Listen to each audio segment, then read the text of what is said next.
Okay, let's dive right into this explainer and take a look at a genuinely fascinating breakthrough from Meta AI research. This paper completely changes how we think about the size and capability of language models. If you've been following the AI space even a little bit, you've seen this massive race to build bigger and bigger models, right? Everyone is cramming them with billions, sometimes trillions, of parameters.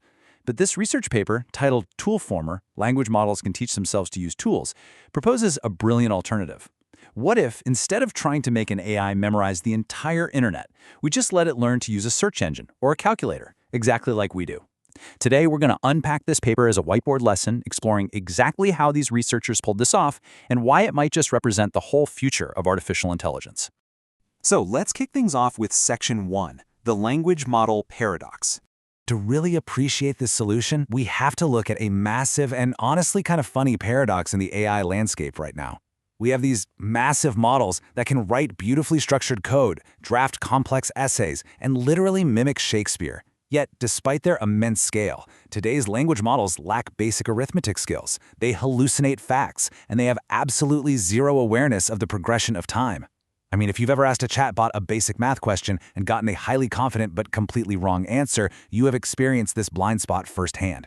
Or if you ask one what day it is, it might confidently give you a date from 3 years ago simply because its training data was cut off in the past. The crucial point here is that just making these models bigger, scaling them up, only puts a band-aid on these blind spots. You can feed a model a billion more math problems, sure, but at its core, it's still just predicting the next most likely word based on patterns. It isn't actually computing the math. It passes complex reasoning tasks, but completely fails basic arithmetic. And that brings us to the core of today's lesson. How do we fix this without just throwing more data and raw computing power at the wall? Moving right along to Section 2, the Toolformer solution. The traditional approach to getting an AI to use tools usually involves expensive, incredibly slow human annotation. Basically, humans manually writing out thousands of examples detailing exactly how and when to use a calculator. Instead, the researchers built Toolformer. As defined here, it's a system that essentially teaches itself how to use external tools via simple APIs. And the absolute key phrase to highlight is self-supervised. The model figures out entirely on its own which APIs to call, when to call them, what exact arguments to pass, and most importantly, how to best incorporate the results into its future predictions. It requires nothing more than a tiny handful of human demonstrations to get the ball rolling. I like to think of it this way. If a standard AI is a brilliant scholar locked in an empty room, trying to guess math equations and historical facts purely from memory, Toolformer is that exact same scholar figuring out how to pull out a smartphone. It's not just handing them the phone, it's the scholar learning exactly when things get tricky enough that they need to open a calculator app, check a calendar, or use a search engine rather than just guessing. And this brilliantly illustrates what that looks like in practice. The AI is autonomously deciding to pause its own text generation, open up a bracket, query a question answering system or a calculator, get the real result, and then seamlessly inject that factual data right into the sentence. It isn't prompted by a user to do this, it's doing it natively as it generates the text, stopping to double-check its math before it even finishes the sentence. All right, Section 3, how the method actually works. So how does the AI actually teach itself this complex behavior? Well, the self-supervised methodology breaks down into a really elegant three-step process. First, it samples potential API calls, meaning it makes a bunch of educated guesses about where a tool might be useful in a piece of text. Second, it actually executes them to get real results back from the APIs. And third, it filters out the useless ones. Let's trace exactly what's happening here. The model is reading the text. Pittsburgh is also known as the Steel City. In step 1, it interrupts itself and tests inserting a question to an API. What other name is Pittsburgh known by? In step 2, it executes that call and gets the answer Steel City. Now, in step 3, it does a mathematical check. It measures whether adding that specific fact actually helps it predict the next words in the sentence better than if it had just guessed on its own. If the API result makes the correct next word much easier to guess, it keeps the API call in its training data. If the API returns garbage, it just throws it away.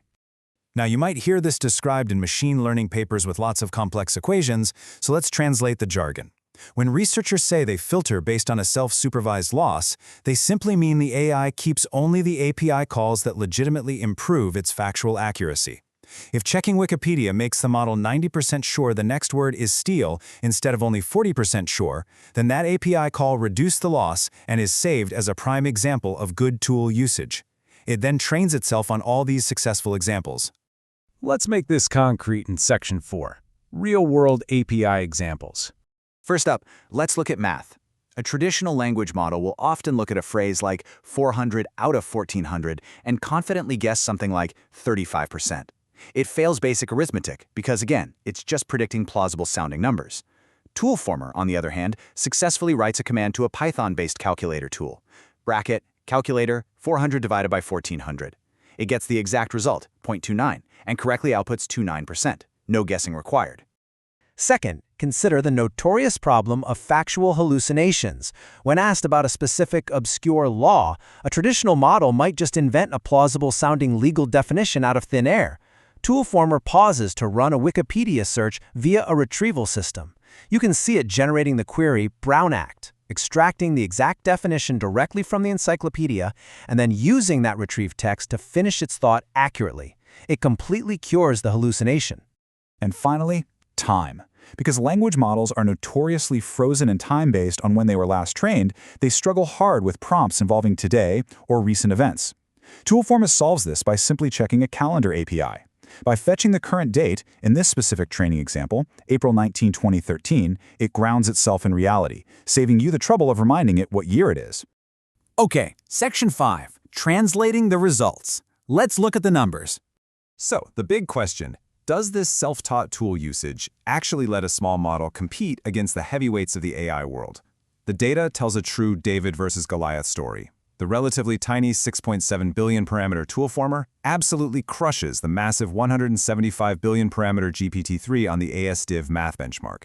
It scored 40.4% compared to GPT-3's 14%. Think about that. By simply knowing how to use a calculator, a model 25 times smaller performed almost 3 times better. Breaking down the data a bit more, we see that Toolformer dominates across both factual and mathematical benchmarks. On the T-Rex factual accuracy test, it scores 53.5 compared to GPT-3's 39.8. On the SVAMP math test, it nearly triples GPT-3's score. But notice that bottom row, the API usage rate. For math problems, Toolformer actively chooses to delegate the task, calling the calculator for nearly 98% of the questions. It literally learned its own limitations and figured out that delegating to a calculator 98% of the time is the smartest path to accuracy. The researchers summed it up perfectly. Equipping a small model with tools yields better zero-shot results than just relying on the massive memorization capacity of giant models. And zero-shot is key here. It means at test time, the model wasn't given any hints or examples of how to solve the problems. It just encountered a problem, realized it needed a tool, and used it autonomously. Bringing us to our final part, Section 6, Impact and Limitations. Now, to be fair, Toolformer isn't perfect yet. Because it generates API calls independently during its training, it currently cannot chain tools together. For example, it can't run a Wikipedia search to find a country's population and then immediately plug that number into a calculator tool. Second, it can't interactively browse. It just fires off a search query and accepts the first snippet it gets, rather than clicking through pages if the first result is bad. Finally, the training data generation is highly sample inefficient, requiring the system to process millions of documents just to find a few thousand truly useful tool examples. But honestly, the key takeaways from this paper are massive. Toolformer provides a scalable, self-supervised cure for AI hallucinations and basic logic failures. It proves definitively that smart tool integration is a highly viable alternative to the insanely costly process of endlessly increasing model size. It shifts the entire industry focus from scaling up by adding billions of parameters to scaling out by connecting models to the real world.